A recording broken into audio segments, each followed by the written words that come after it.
ہمارے معاشرے اسی وجہ سے بگڑ رہے ہیں کہ ہم صرف اور صرف گندگی تلاش کر رہے ہیں، ہم صرف اور صرف عیب ڈھونڈ رہے ہیں، ہم صرف اور صرف جاسوسیاں کر رہے ہیں۔ آگے اللہ پاک نے فرمایا امن یجیب المضطر اذا دعا لا الہ الا ہو، الصلاۃ والسلام علی النبی ورحمۃ اللہ وبرکاتہ، بینوا بلغوا یسروا بشروا، السلام علیکم ورحمۃ اللہ وبرکاتہ۔ ہم نے قائد اعظم محمد علی جناح رحمۃ اللہ علیہ کے 14 نکات پڑھے ہوئے، سب نے پڑھے ہوئے۔ اللہ رب العزت نے انسان کو، معاشرے کو سنوارنے کے لیے قرآن پاک کے اندر چند اصول بیان فرمائے ہیں، جن میں سے ایک آیت قرآن پاک کی یا 2 آیتیں جن کے اندر اللہ رب العزت نے معاشرے کو سنوارنے کے لیے چند ایک نکات بیان فرمائے ہیں، قریباً 9 کے قریب ہیں، ایک لفظ اور ایک نقطہ، جس کی بدولت معاشرہ سدھر سکتا ہے۔ کیا فرمایا؟ فَتَبَيَّنُوا، اگر تمہارے پاس کوئی بات آئے تو پہلے اس خبر کی خوب جانچ پڑتال کر لو۔ آج کل ہمارے معاشرے کے بگڑنے کی ایک وجہ، بلکہ سب سے بڑی وجہ یہی ہے، ہمیں آ کر کوئی بھی کچھ کہتا ہے، ہم اس کی باتوں کو فوراً قبول کر لیتے ہیں، ہم تحقیق ہی نہیں کرتے کہ جس کے بارے میں یہ مجھے بتا رہا ہے اس نے یہ بات کی بھی ہے کہ نہیں۔ دوسرا، فَأَصْلِحُوا، آپس میں صلح رکھو۔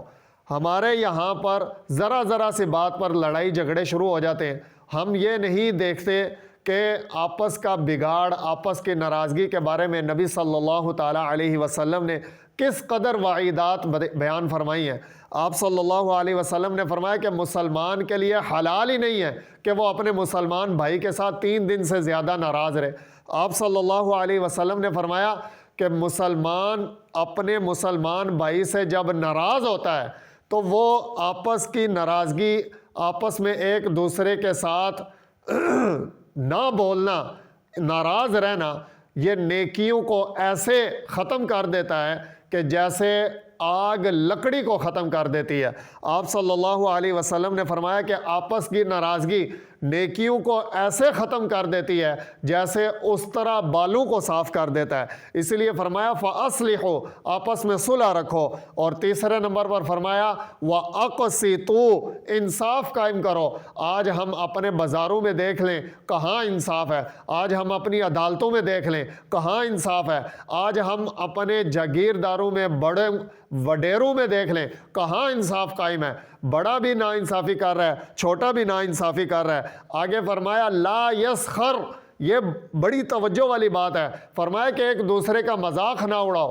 آج ہمارا چھوٹا بڑے کا مذاق اڑا رہا ہے، بڑا چھوٹے کا مذاق اڑا رہا ہے، کمزور طاقتور کا مذاق اڑا رہا ہے، طاقتور کمزور کا مذاق اڑا رہا ہے، امیر غریب کا مذاق اڑا رہا ہے، غریب امیر کا مذاق اڑا رہا ہے، اور ہر قوم دوسری قوم کا مذاق اڑا رہی ہے۔ اللہ پاک نے منع فرمایا۔ اسی وجہ سے ہمارے معاشرے بگڑ رہے ہیں، کیونکہ ہم ایک دوسرے کا مذاق اڑا رہے ہیں۔ پنجابی پٹھانوں کا مذاق اڑا رہے ہیں، پٹھان پنجابیوں کا، سندھی بلوچیوں کا، بلوچی پنجابیوں کا، ہر کوئی کسی کا مذاق اڑا رہا ہے۔ اسی وجہ سے ہم قوم نہیں بن رہے، ہم علیحدہ علیحدہ بٹ چکے ہیں۔ اللہ پاک نے فرمایا فَأَصْلِحُوا، آپس میں صلح رکھو، وَأَقْسِطُوا، انصاف قائم کرو، لا یسخر، آپس میں ایک دوسرے کا مذاق نہ اڑاؤ۔ آگے فرمایا وَلَا تَلْمِزُوا، ایک دوسرے کو طعنہ نہ دو۔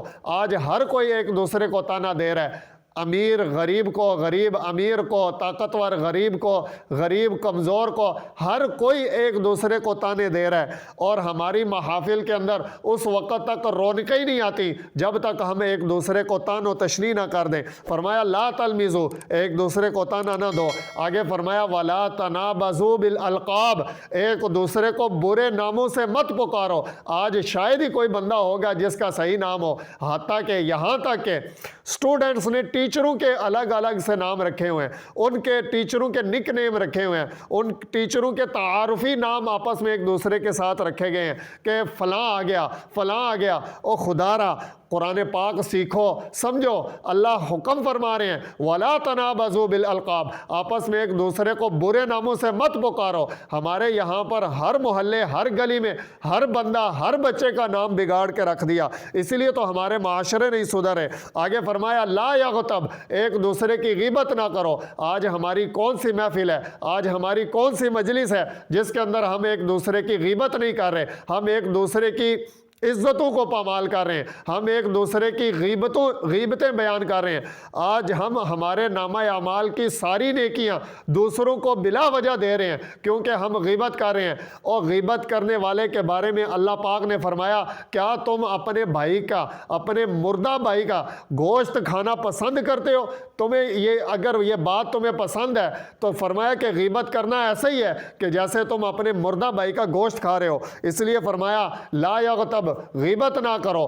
آج ہمارے معاشروں کے بگاڑ کی ایک وجہ یہ بھی ہے کہ ہم ہماری محافل غیبتوں سے آباد ہیں۔ آگے فرمایا لا تجسسوا، ایک دوسرے کی ٹو میں نہ رہو، جاسوسی نہ کرو، دوسروں کے عیب تلاش نہ کرو۔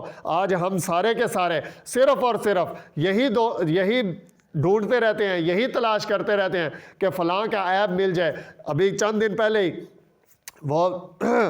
یہ ہمارے جو سوشل میڈیا کے بہت بڑے ایک صاحب ہیں، ان کے گھروں، یار اللہ پاک معاف فرمائے کہ انسان کے گھروں کے اندر بھی ہم پہنچ چکے ہیں، اور ہم انسانوں کی یعنی اپنی ماؤں بہنوں کی اور دوسروں کی ماؤں بہنوں کی عزتوں کو پامال کرنے پر تل چکے ہیں۔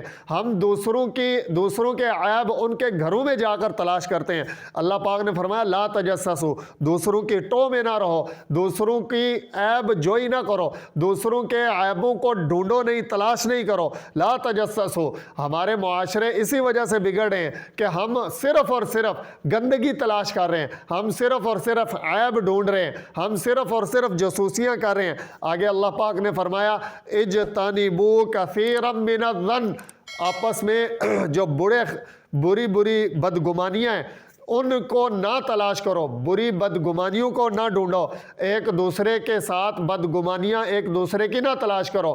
یہ چند ایک باتیں ہیں، اگر ان پر ہی عمل کر لیا جائے تو ہمارا معاشرہ سدھر سکتا ہے، ہمارا معاشرہ سنور سکتا ہے۔ اللہ پاک ہمیں سمجھنے کی اور ان باتوں پر عمل کرنے کی توفیق عطا فرمائے۔